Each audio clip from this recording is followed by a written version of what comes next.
في جشع مثلا من التجار ولا حاجه، تمام اللي هم كبار، تمام.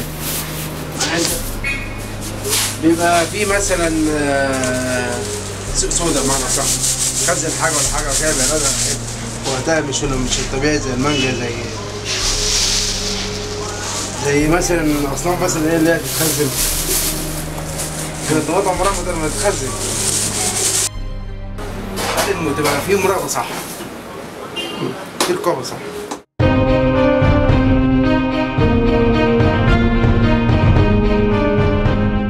فجأة ما بيتأثروش بسعر، لأن بيتأثروا بعوامل طبيعة الجو.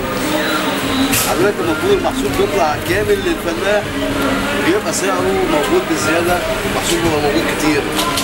فيطلع السعر بتاعه يراضي الفلاح، يبقى السعر بتاعه قليل في السوق.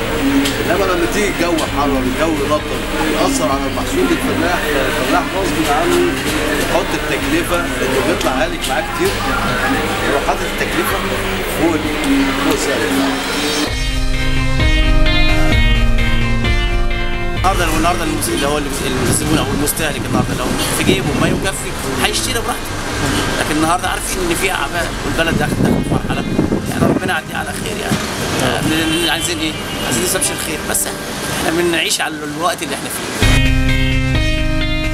بعض الحاجات اللي هي مستقرة زي البطاطس والبصل، الطماطم طبعا ريحت بشكل مقبول الحمد لله، وابتدت الناس تبتدي تطبخ بقى عشان الطماطم غالية قريبة من سعر التفاح، فابتدت الناس بقى تشتري تشتري خضار، يعني الحركة بقت مستمرة كويسة. الطماطم غالية لأن أكتر حاجة احنا بنستعملها، والخضار كله أسعاره برضه غالية.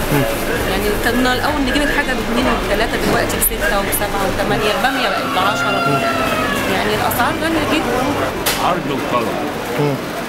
دام الحاجة القوطة ما دام الزرعة بتاعتها تلفة شوية تضطر إن المحصول بيقل، الأسعار بتقل، إنما لما الحاجة بقى القوطة ابتدت تنزل أهو.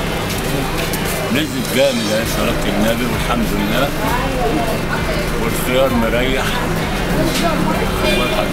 كل ما الحاجة جنب بعرض وطلب. مفيش الخضار بالذات.